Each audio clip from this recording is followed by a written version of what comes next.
Ever since Google teased Home at its I/O conference earlier this year, I've been dying to get my hands on a unit. I was an early adopter of the Amazon Echo and have absolutely enjoyed my experience using it over the days, weeks, and almost years now. But Google Home is like a physical reincarnation of Google that sits in your living room or your bedroom or pretty much anywhere that you'd like in your home, delivering all kinds of news and performing all sorts of commands for you.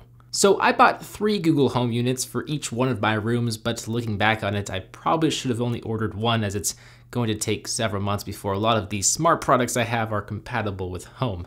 As for the unboxing, I'm just gonna unbox this one unit here for this video. There are 2 pieces of tape that will need to peel off before we can slide off the top portion of the box. Once that is accomplished, we can pull this tab to lift open the top of the box, revealing the air freshener that is the Google Home.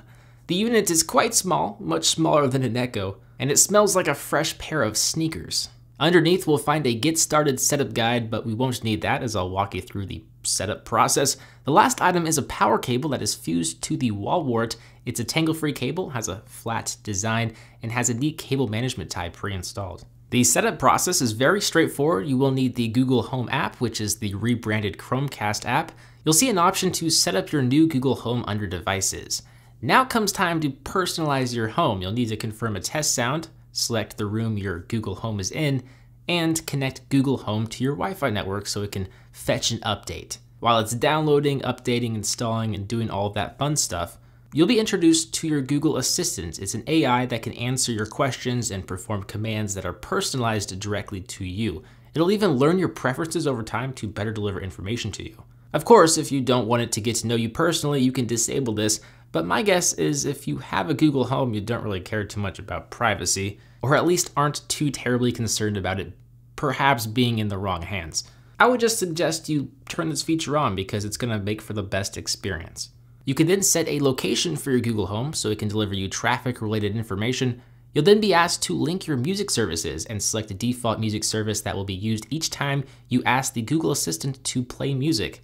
You can choose from Google Play Music, YouTube Music, Spotify, or Pandora. I'm going to use Spotify, but my runner-up would probably be YouTube Music because there are just so many songs on YouTube. Like, it has everything. Once that is complete, you'll just need to wait for Google Home to update. Now we're gonna ask Google Home some questions and see how it does, all right? So you can say 2 phrases to activate Google Home. The first is, "Hey Google, how are you?" Awesome, thanks. How can I help? Silence. You can also say, "Okay Google, what's the weather?" Currently in Lake Oswego, it's 57 and partly cloudy. It'll be partly cloudy there today with a forecasted high of 61 and a low of 48. Hey Google, how long will it take to get to Best Buy in Tualatin? On your way to Best Buy, traffic is light as usual. It is 16 minutes by car. 16 minutes, all right. Hey Google, play "Oh Baby, I Love You." All right, Baby I Love Your Way by Peter Frampton, playing on Spotify. Hey Google. Hey Google.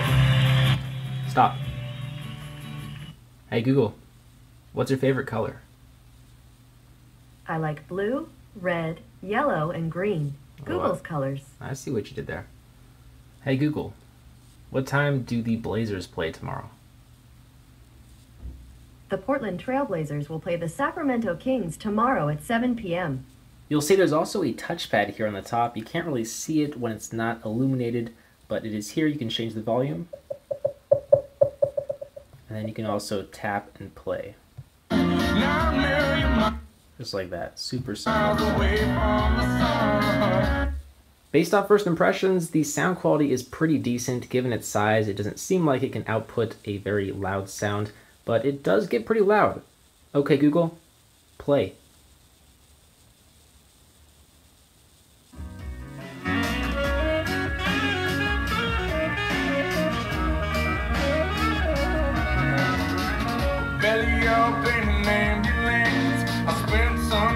Hey Google, stop.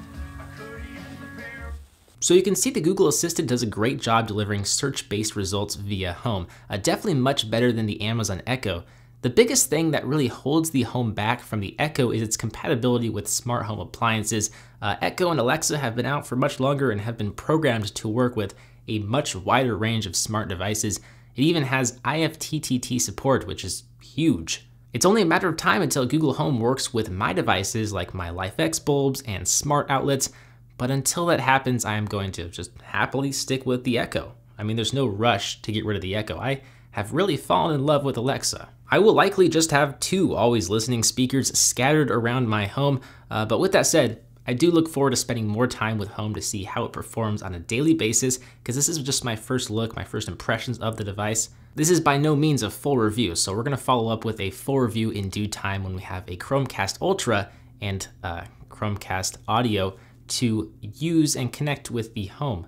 Until then, make sure you are subscribed. I'm BoHD from PhoneDog.com. I hope you enjoyed this video. Thank you for watching, and I will see you right back here in the next one. See ya.